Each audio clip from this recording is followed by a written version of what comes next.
Dans cette Europe 1 13h, nous allons maintenant à Rennes, au lendemain de la tentative d'agression au couteau d'une élève de 12 ans contre son enseignante.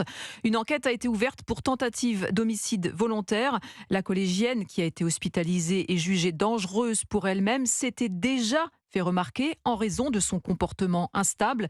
Sandrine Prioul, la question qu'on se pose aujourd'hui, c'est est-ce que cette tentative d'agression aurait pu être évitée ? Eh bien, c'est effectivement la question que tout le monde se pose ici, derrière l'enceinte de l'établissement, parce que, vous le disiez, cette élève avait déjà été violente au point d'être expulsée de son premier collège, parce que ses parents aussi avaient demandé du soutien, parce que des signalements avaient été effectués. Et même il y a peu, un AESH, un accompagnant d'élèves en situation de handicap, était arrivé sur le tard, raconte Bastien Joyot, le délégué syndical venu ce matin au chevet de ses collègues. L'AESH, ce sont des personnes dont le travail est d'accompagner les élèves qui ont une notification de la NDPH, donc la maison pour le handicap, qui reste à côté d'eux. Et là, on a appris ce matin que l'élève en question avait eu un AESH qui était partagé avec un autre élève.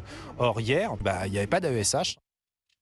Des syndicalistes qui prennent donc la parole ici pour accuser avant tout le manque de moyens dans la prise en charge de ces enfants en souffrance, comme Justine Marty, la déléguée départementale FO, qui enseigne dans le collège où la jeune fille a déjà été violente l'année dernière. C'est-à-dire que l'élève, en fait, quitte un établissement, est exclu d'un établissement, est envoyé dans un autre établissement, et je ne suis pas convaincue que des choses aient été mises en place.